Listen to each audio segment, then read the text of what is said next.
संतोष की रिपोर्ट में आप सबों का स्वागत है। और आज हम संतोष की रिपोर्ट में बात प्रशांत किशोर की उस राजनीति की कर रहे हैं जिस राजनीति के सहारे वो बिहार साधने आए हैं।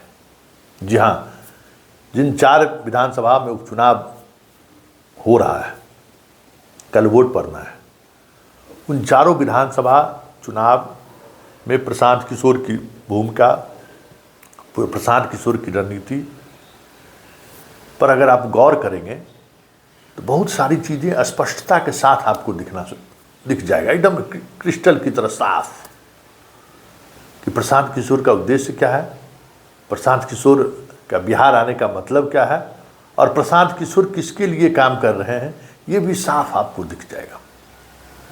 अगर बेलागंज में जदयू की जीत होती है तो उसमें प्रशांत किशोर की सबसे बड़ी भूमिका होगी। क्यों, इस पर चर्चा हम बाद में करेंगे। अगर तरारी में राजू यादव की हार होती है और बीजेपी की जीत होती है तो इस जीत में प्रशांत किशोर की बड़ी भूमिका होगी। इसी तरीके से रामगढ़ में अगर अजीत सिंह की हार होती है या फिर मामला जिस मोड़ पर खड़ा है और उस मुहाने के बाद जो खबरें आ रही हैं तो कहीं न कहीं ये साफ आपको दिखेगा कि कुशवाहा उसी राजनीति पर अटैक कर रहा है जिस राजनीति से अजीत सिंह को नुकसान हो रहा है, होता हुआ दिख रहा है। और इमामगंज में भी अंततः राजनीति वहीं पे आके सिमट गया है कि अगर प्रशांत किशोर के उम्मीदवारों को अगर कुछ वोट आ गया तो आरजेडी की प्रत्याशी का हार तय है। ये सारी चीजें परिलक्षित हो रही है एकदम क्रिस्टल की तरह। एक एक कर हम स्टेप बाय स्टेप बात कर रहे हैं। बेलागंज से मुसलमान उम्मीदवारों का खड़ा करना और बेलागंज में जो राजनीति जिस तरीके से मुकाम की तरफ बढ़ रहा है, बटोगे तो कटोगे का नारा अब मुसलमान नेता लगाने लगे हैं। और उसामा को जिस उद्देश्य से लाया गया आप समझ सकते हैं। हालांकि चीज़ें बदलने लगी हैं और ये चीज़ें जिस दिशा में बदल रही है और जिस दिशा की तरफ बढ़ रही है, ईवीएम तक जाते जाते अगर कुछ चीज़ें बदल गई तो फिर सुरेंद्र यादव का गढ़ को तोड़ना मुश्किल होगा। वैसे प्रशांत किशोर ने अपनी पूरी ताकत झोंक दिया है कि हम जीते चाहे नहीं जीते, सुरेंद्र यादव का जो है किला ढा देना है। तो फिर बेलागंज की राजनीति से आखिरकार किसको साध रहे हैं, क्योंकि जिस फॉरवर्ड के सहारे ये दिखाने की कोशिश कर रहे थे प्रशांत किशोर कि हम एक और वोट बैंक मुसलमानों के साथ जोड़ रहे हैं, वो चाहे रसलपुर का राजपूत हो, तराई का भूमियार हो, सारे के सारे लोग शिफ्ट कर गए जदयू के साथ। प्रशांत किशोर का पीले का झंडा लगा के लोग घूम रहे थे लेकिन शिफ्ट करके वो साफ दिख रहा है। अब आस बची है तो सिर्फ मुसलमान वोटों पर, जिस पर इन्होंने खास तौर पर दाव लगाया है। और वो दाव तरारी में भी कल उनके रोड शो में देखने को मिला कि मुसलमान के यूथ तरारी में भी उनके साथ उसी उमंग के साथ आगे आगे चल रहे थे जिस उमंग के साथ बेलागंज में चलते हुए दिख रहे हैं। मतलब साफ है, तरारी की सियासत भी किसके लिए साथ है। इस 2 कंस्टिट्यूंसी का और वहाँ जिसको ये उम्मीदवार बनाए हैं, जिस महिला को उम्मीदवार बनाया है, उम्मीद की जा रही थी कि वो राजपूत के वोट को तोड़ने में कामयाब होगी।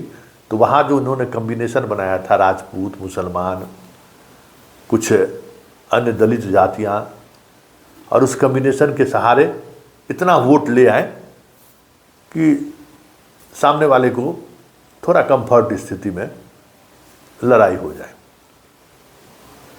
लेकिन राजपूत वहाँ भी धीरे धीरे धीरे धीरे धीरे धीरे इस सोच के साथ आगे बढ़ता जा रहा है, कहीं मेरा वोट बर्बाद तो नहीं हो रहा है। जैसे बेलागंज में भी अब ये सोच डेवलप होनी शुरू हो गई है कि मेरा वोट बर्बाद होने तो नहीं जा रहा है, मेरे वोट के सहारे किसी और को साधने की कोशिश तो नहीं हो रही है। ये बात तरारी में भी होनी शुरू हो गई है। यही देखिए, आप बेहतर कोच हो सकते हैं, आर्गेजकर बन सकते हैं, लेकिन सचिन तेंदुलकर आप नहीं बन सकते। तो जब आप मैदान में आए तो जो आपने किया है वो चीज़ें परिलक्षित हो रही है। इमामगंज में भी यही बात है, वहाँ भी मुसलमानों और फॉरवर्ड को इन्होंने जोड़ा और आमने सामने की लड़ाई है। और उस लड़ाई में किस करवट बदलेगी राजनीति वो कहना मुश्किल है, दोनों को नुकसान हो सकता है।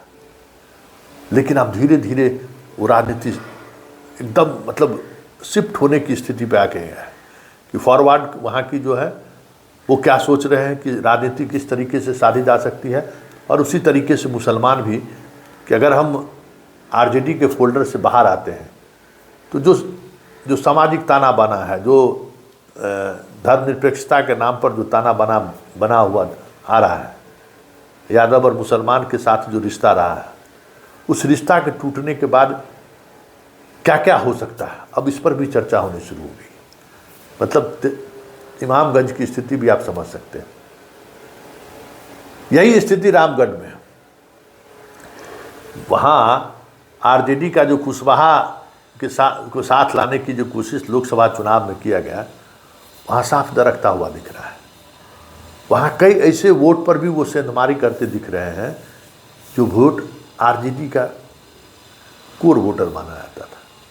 हालांकि बहुत मुश्किल है, ईवीएम तक उन चीज़ों को पहुंचाना बड़ा मुश्किल है।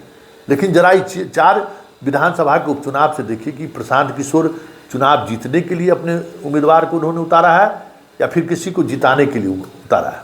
ये साफ अब आम चर्चा होनी शुरू हो गई है, जिसकी चर्चा हम लोग पटना में बैठ के करते हैं कि ये किसी का बी टीम तो नहीं है। बड़ी बड़ी बातें, कितनी बड़ी बड़ी बातें इन्होंने अपनी यात्रा के दौरान कही, सभा में क्या क्या नहीं कहा, लेकिन कर क्या रहे हैं, किसके लिए क्या खड़ा है, ये सब क्रिस्टल की तरह साफ। ऐसे में ये कहना लाजमी है कि प्रशांत किशोर इन 4 विधानसभा के उपचुनाव में अपने उम्मीदवारों को खड़ा करके संदेश देने की जो भी इनकी कोशिश रही हो, लेकिन राजनीति, बिहार की राजनीति किस तरीके से सवर्णों ने तो इनका साथ छोड़ दिया है वो साफ दिख रहा है। चाहे वो बेलागंज में हो, चाहे तरारी में हो, चाहे इमामगंज में हो, चाहे रामगढ़ में हो। इमामगंज में आनंद मोहन के जाने के बाद जो वहाँ कुछ राजपूत के नेता जो थोड़ा राजनीति कर रहे थे जनसुराज के साथ, वो भी लगभग सेटल हो गए हैं।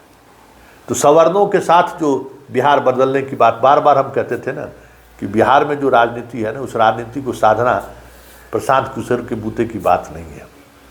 कई जगह सवाल लालू और यादव का जब आता है तो सारी आइडियोलॉजी धरी की धरी रह जाती है। यही नहीं बिहार में 20-25 वर्षों से हो रहा है।